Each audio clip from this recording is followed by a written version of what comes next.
Hello दोस्तों, welcome to my channel. आप देख सकते हैं आज के एपिसोड में अनुपमा में कि अनुपमा यहाँ तैयारी करती है आरती की क्योंकि मीनू आने वाली है और इधर से मीनाक्षी जी जो लोग सोचते हैं जो की तरफ से हेल्प करेगी वो आने वाली है। तब तक आ जाता है वहाँ पर अनुज वो थाली में से प्रसाद उठाकर खाने लगता है और ये देखकर अनुपमा के बीते दिनों याद आ जाती है कि किस तरह से अनुज पहले भी इसी तरह से वो प्रसाद मीठा खाने में अनुज को बहुत अच्छा लगता है और वो खाता है। और इस तरह से अनुपमा अनुज को देख रही होती है और अनुज बेतहासा अपना कोई तो सुध बुध नहीं है, अपना वो उठा के खा रहा होता है। और ये देखकर अनुपमा उसका मुंह पोंछ रही होती है। मुंह पोंछते पोंछते उसको अपने बीते दिनों की याद आ जाती है कि किस तरह से वो पूजा वूजा करके आती थी तो अनुज वहाँ से चोरी छिप के निकाल लेते थे प्रसाद और खाते थे और इसी में उन लोगों की नोक झोंक वाली प्यार चलती थी और आंचल से मुंह पोंछना और इस तरह से प्यार उन लोगों में बना रहता था। और ये अपने रोमांटिक पल बोल सकते हैं अनुज और अनुपमा का, जो अनुपमा याद कर रही होती है और मुंह पोंछना उसका जो बना रहता है और प्रसाद लेकर अनुज का जाना और इस तरह से खाना। अनुपमा वो सब देखकर अनुज वहाँ से फिर निकल जाता है अपने प्रसाद लेकर। अनुपमा देख कर खुश हो जाती है कि कभी भगवान कान्हा ना करे ये जो हक मुंह पोंछने का है अनुज का ज़िंदगी भर मेरा बना रहे। यहाँ रास्ते से लेकर आता है सागर मीनू को। मीनू रास्ते में एक बूढ़ी औरत बीच रास्ते में आ जाती है तो वहाँ सागर उतर कर उनको हेल्प करता है, रास्ता पार करवाता है। उनको ऑटो नहीं मिल रहा बरसात में तो वो हेल्प करना चाहता है। तभी मीनाक्षी भी बोलती है वहाँ पर कि कोई दिक्कत नहीं है, एक साथ हम लोग दोनों बैठ सकते हैं, तो बैठा दो।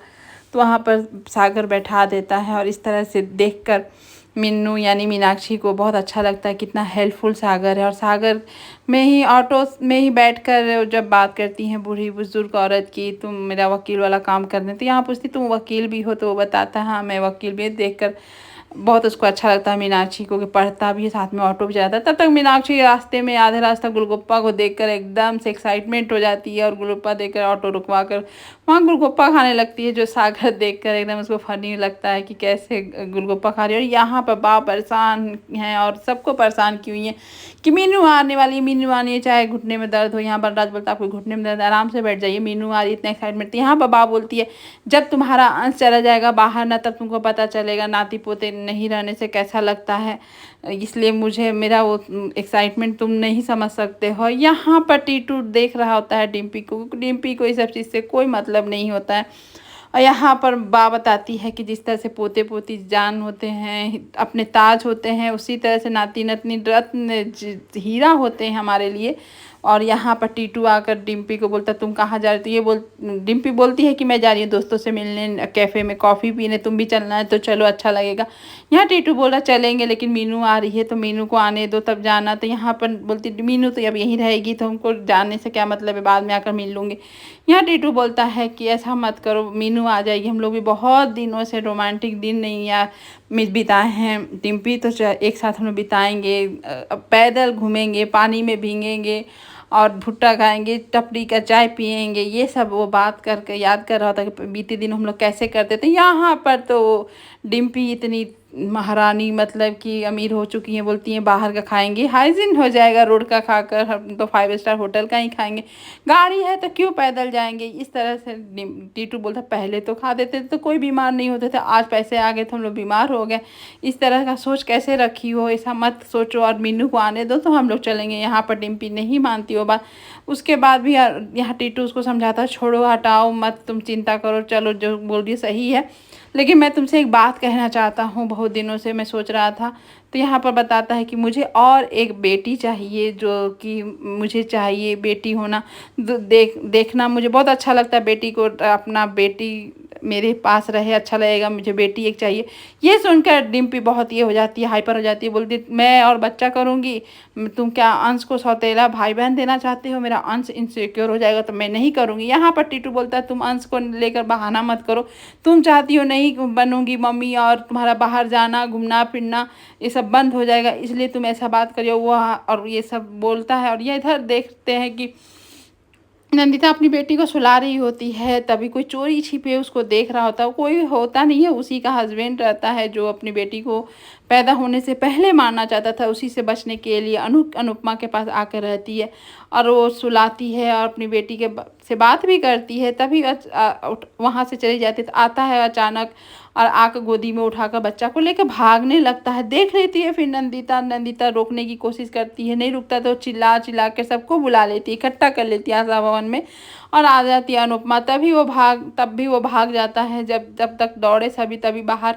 टीटू रहता है। टीटू उसको पकड़ लेता है और रोक लेता है। उसके बाद वो बच्चे को गोदी में ले लेता है। उसके बाद वहाँ बहुत हाथापाई भी होने लगती है। तो आ जाती है अनुपमा और वहाँ छुड़ाती है और बोलती है तुम किस तरह के हो। और यहाँ पर अनुपमा टीटू को धन्यवाद करती है कि तुमने बचा लिया। यहाँ टीटू बोलता है माँ बेटे से इस तरह से धन्यवाद नहीं करना चाहिए, आप मत करिए इस तरह से। और वहाँ पर अनुपमा उसको बहुत सुनाती है कि तुम किस तरह के बाप हो, मतलब कि एक बेटी का होने से तुम्हें बहुत क्या फ़र्क पड़ता, एक माँ बेटी और बहन का इज्जत नहीं कर पाते हो और तुम इस तरह का हो, तुम नंदिता की दोषी हो। नंदिता इसको तुमको जो सज़ा देना है तो ये उसी का लायक है, वही लड़का है जो तुम्हारी बेटी को मारना चाहता था। और ये सब टीटू भी वहाँ देख रहा होता, जो कि टीटू को बेटी चाहिए और यहाँ किसी को बेटी है तो उसको बेटी नहीं चाहिए, बेटी रहे पेट में तो मार दो। ये क्या सोच है। और आज भी ये ढकोसला सोच दुनिया में चल रहा है। ये सोच के तो बहुत ख़राब लग रहा।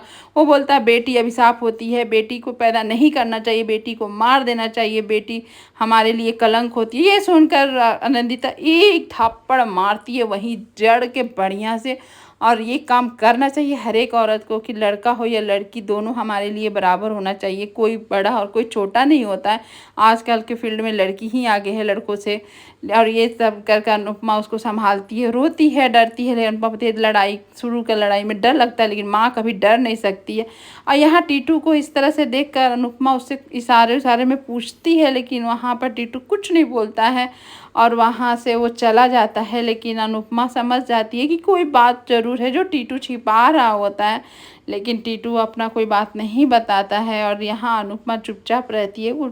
उसके बाद वहाँ नंदिता को ही संभालने लगती है। फिर आगे वो भी चला जाता है और अनुपमा भी चली जाती है।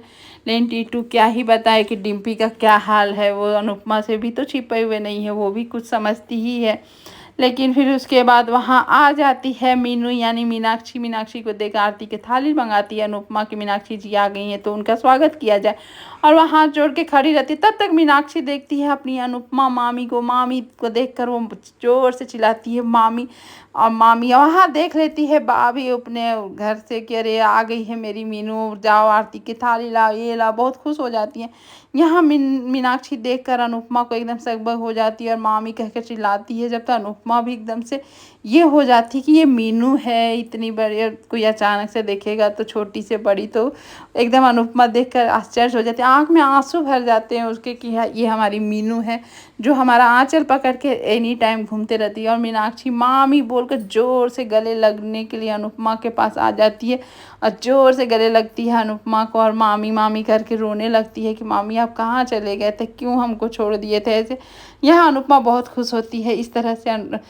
तो यहाँ पर जब बात ये बाप राज ये सब देखते हैं पूरी फैमिली, तो एकदम ये हो जाते हैं कि ये जाकर अनुपमा से क्यों मिल रही है, हम लोग के पास आने के बजाय वो अनुपमा के पास क्यों चली गई। और तो सो बोलिए या बोलिए पाखी सबका मुंह बना तो रहेगा ही। यहाँ अनुपमा और मीनू का मिलन होता है, दोनों एक दूसरे से बात। अनुपमा उसके बोलती तुम्हें लंबे बाल कटवा क्यों लिए, रुखे रखे थे, आप भी कैसे करते हैं, आप भी तो 5 साल से आपका कोई खबर नहीं था, मामी आप कहाँ थी नहीं पता था। यहाँ अनुपमा उससे माफ़ी मांगती सॉरी मीनू मेरे से गलती हो गई। और यहाँ पर बात लेकिन ये सब देखकर बहुत दुखी रहती हैं कि मीनू मेरे पास ना आकर चली गई है अनुपमा के पास जो। और यहाँ मीनू अपनी सारी बातें बताती है, अनुपमा अपनी सबके बारे में पूछती है कि सब कैसे हैं, संजय भाई कैसे हैं, मम्मी कैसी है, सब वहाँ पर आंचल पकड़ के फिर से मीनू बचपन की बातें याद करके हंस रही है, खेल रही है। ये सब राज कैसे बर्दाश्त करे। यहाँ पर आज का एपिसोड में बस यही दिखाया गया है कि मीनू आ गई है और यहाँ टीटू के साथ डिम्पी का बदतमीजी बढ़ते जाए। आगे देखते क्या होता है। Thank you.